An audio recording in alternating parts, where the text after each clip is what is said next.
Thank you all for being here today. This is a presentation of my capstone project, which is called Disrupt the System, being an effective teacher ally to LGBTQ+ students. You all already know who I am, but in case you forgot somehow, my name is Keira Gatta, my pronouns are she, her, hers, and I'm an MAT candidate at Hamline University. My research question for this project was, what strategies can teachers use to be the allies their LGBTQ+ students need?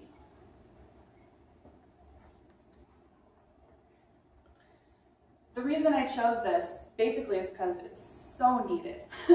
This is something that I've been interested in for a long time but have gotten very little training in, and I know most of my colleagues who are like-minded agree.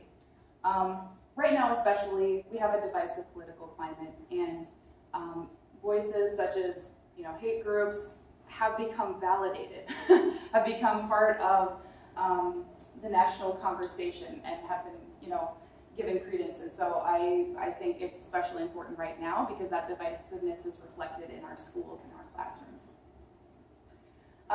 Students identifying as LGBTQ+ experience lack of visibility and support at school. They experience a hostile school environment. And we've heard a lot about the physical, emotional, mental outcomes, but we don't hear a lot about the academic outcomes. So that's one of the things I focused on in my research as well. And of course, as I said, there's a severe lack of training for teachers on this topic. So there were two different foundational concepts that I use as lenses for my research. And the first one is social justice, a term you're all familiar with, but I defined it here anyway.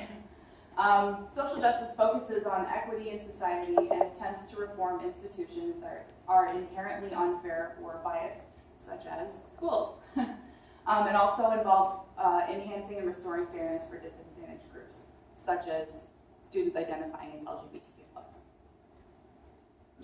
The other lens I used was queer theory, which seeks to examine human behavior through non-normalized perspectives, namely those of lesbian, gay, bisexual, transgender, and other sexual and gender minorities, which, if you didn't know, is what LGBTQ+ stands for.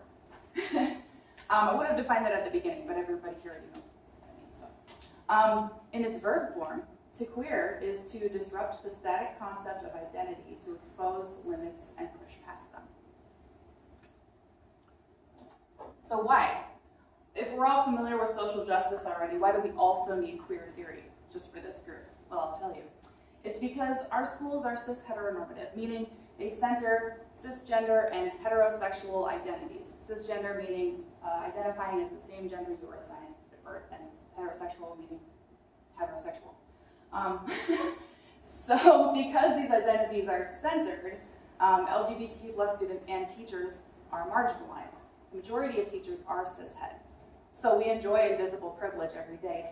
And because of this privilege, even if we're well-meaning, we still uphold the oppression of our LGBTQ+ students. So if we queer our thinking, if we step outside our own cis-heteronormative perspective, and we try to think about things from a student who identifies as LGBTQ+, his perspective, then we're able to see the problems that were invisible to us before. So queer theory is necessary for this kind of social justice work. Some important findings. These may seem obvious, but some of them were actually a surprise to me. Of course, an inclusive environment means greater academic success. Students who are LGBTQ+ often skip school, they're late, at higher rates than their cis-het peers, right? A lot of them don't have future goals for after high school. They just feel unwelcome at school, and this can have negative academic outcomes, obviously. Something that actually did surprise me is that administrative action policy have the biggest impact on changing school culture. Now, it depends on how you define biggest impact, but if the head of the school is clear and definitive about expectations, the staff falls in line, and so do the students. This is something I thought was cool. Students don't have to be participants in a GSA to benefit from it. Just the mere presence of a GSA in a school promotes a greater feeling of belonging for LGBTQ plus students, knowing that it's there. Adult allies are extremely important. This is the other thing that has the biggest impact other than administration, is having visible, vocal adult allies in the building. Because students feel then they feel safe, they feel like they belong, at least with those teachers. But the more allies there are in the building, the greater the feeling of belonging and safety. Inclusive literature, of course. When students don't see themselves in literature, they feel erased. So inclusive literature, meaning authors and characters with LGBTQ plus identities or perspectives in literature creates greater feelings of being seen, heard, respected, celebrated, and perhaps most importantly, normalized. Okay, so for my project, it is a professional development training that I'll be conducting next school year. It'll involve the ELA department and will consist of 4 whole group sessions and 6 individual one-on-one sessions with a small focus group to be determined. These will be a small group of volunteers, people who really want to go in depth with this. And it's basically going to consist of readings, discussion, self-reflection, and observation. The goal being the development and implementation of action steps. So let's take a look at my project. All right, so there are slides, readings and handouts, and feedback and assessment forms. I'm going to start with the feedback and assessment forms because some of the feedback forms are input.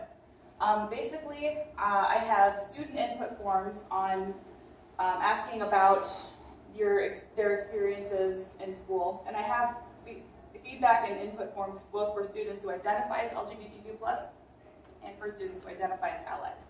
And these are meant to give out in GSA, but maybe in the future they can be given out to all students. That would be amazing. There are feedback forms. I'm planning on presenting some of this stuff to GSA students, and we'll be asking for their feedback on, because they really know what their teachers need to know.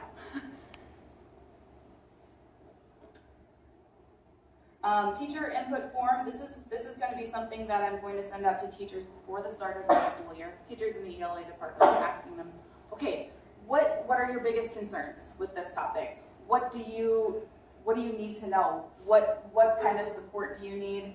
How do you feel about intervening when you hear homophobic remarks, for example, in your classroom, stuff like that, so that I can get a feel for what this group actually needs, and I can modify my materials accordingly.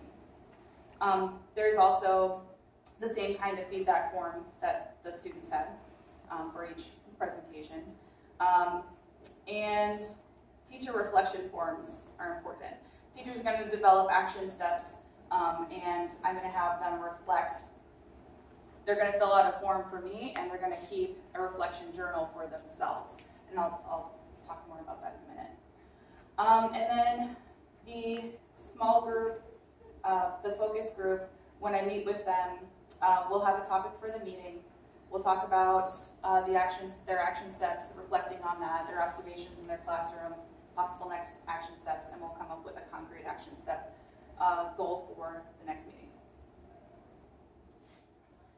All right.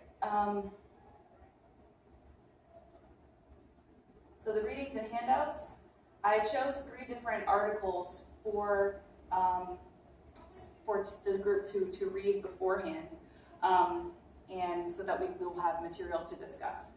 But I'm planning on changing some of them. I'll tell you about that also. This is a resource that I'm planning to use a lot. It's Teaching Tolerance Best Practices for Serving LGBTQ+ students. It's got a ton of great information in it for best practices. So the slides are pretty simple. They follow the same format for each group meeting. There's some kind of, we always start with pronouns, an agenda. There's some kind of greeting that involves people sharing their pronouns. We discuss whatever article we read. There might be some additional material. We'll do a self-reflection journal. We'll do small group discussion. And if we have time, large group discussion. And then we'll always have some kind of call to action, some kind of action step or goal at for the next meeting. For the first one, it's just going to be observe what's going on in your classroom, these issues, and write it down in your journal. Come back here. Okay, so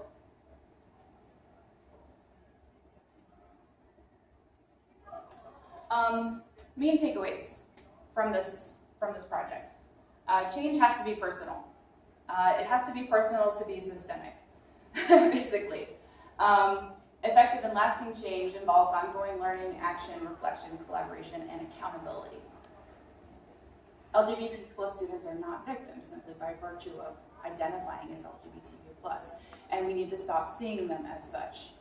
Really the best way we can serve them is by facilitating their leadership, which is one of the reasons we shifted to student leadership this year in GSA as opposed to teacher leadership. It's going okay. We have some work to do with that, but it's been very empowering for our student leaders. Perhaps one of the most important takeaways is that my project has a huge hole. It's missing training specifically focusing on students with intersectional identities. And as my brilliant sister pointed out to me, everyone has an intersectional identity. But I mean specifically intersecting identities of multiple marginalized groups, such as students of color, students of immigrant families, students living in poverty, students with disabilities, students with fundamental religious upbringing, et cetera, et cetera, et cetera. Things that further complicate their experience at school. And this has been the topic of a lot of conversations that we've been having, which is great. And so this is what I'm going to focus on when I modify the professional development readings for next year and topics of discussion. I'm going to take some of the stuff out that I had planned and put in stuff that specifically deals with this because that's a huge need. So, questions? Outstanding work. Thank you. Great scope. I had a question. Yeah. So will students eventually learn like disruption techniques? Like, so if they see a microaggression or if they're feeling that there's a problem in a classroom or in a social situation, will they ever learn techniques for, you know, how do I step in and disrupt this microaggression? How do I step in and advocate for myself? I'm just curious if that would be a part of a next step when you talked about next steps. Yes, absolutely. That is, I would right now classify that as like an advanced action step because we have to get ourselves there first, right? But absolutely, the goal is to empower our students, all of our students, to intervene, to disrupt, and those students who do not identify as LGBTQ+ should have the tools to be allies. Because I found that we have a lot of student allies in our building, a lot. I read their essays and I'm like, oh my gosh, this is amazing. But they don't know what to do or say because we don't know what to do or say. Right. Absolutely. So yes, absolutely. That's an action step we should definitely talk about next year or this year. But you know what I mean. Yeah. Any other questions? Yes. I have definitely found that research projects and personal life are all like intertwined. It's hard to do a project like this and not have it sort of take over your life, your thinking, whatever. And so I'm just wondering how doing this work might have changed you or impacted you. Well, it's definitely made me rethink how I conduct my classroom. Mm-hmm. And it's pushed me to be a little more brave as far as like I did a student survey this year where one of the first questions was asking, what are your pronouns? And I hadn't done that before. And I was actually surprised at myself and a little ashamed. I'm like, no, I'm doing this. This is what I'm doing. So I think the biggest thing is that I feel accountable. I feel accountable now, which is good. Which is good. And as for the rest of my life, I don't really have a life, so so it hasn't been probably as hard as people with like families and kids and pets and stuff. So yeah. Any other questions? All right, thank you very much.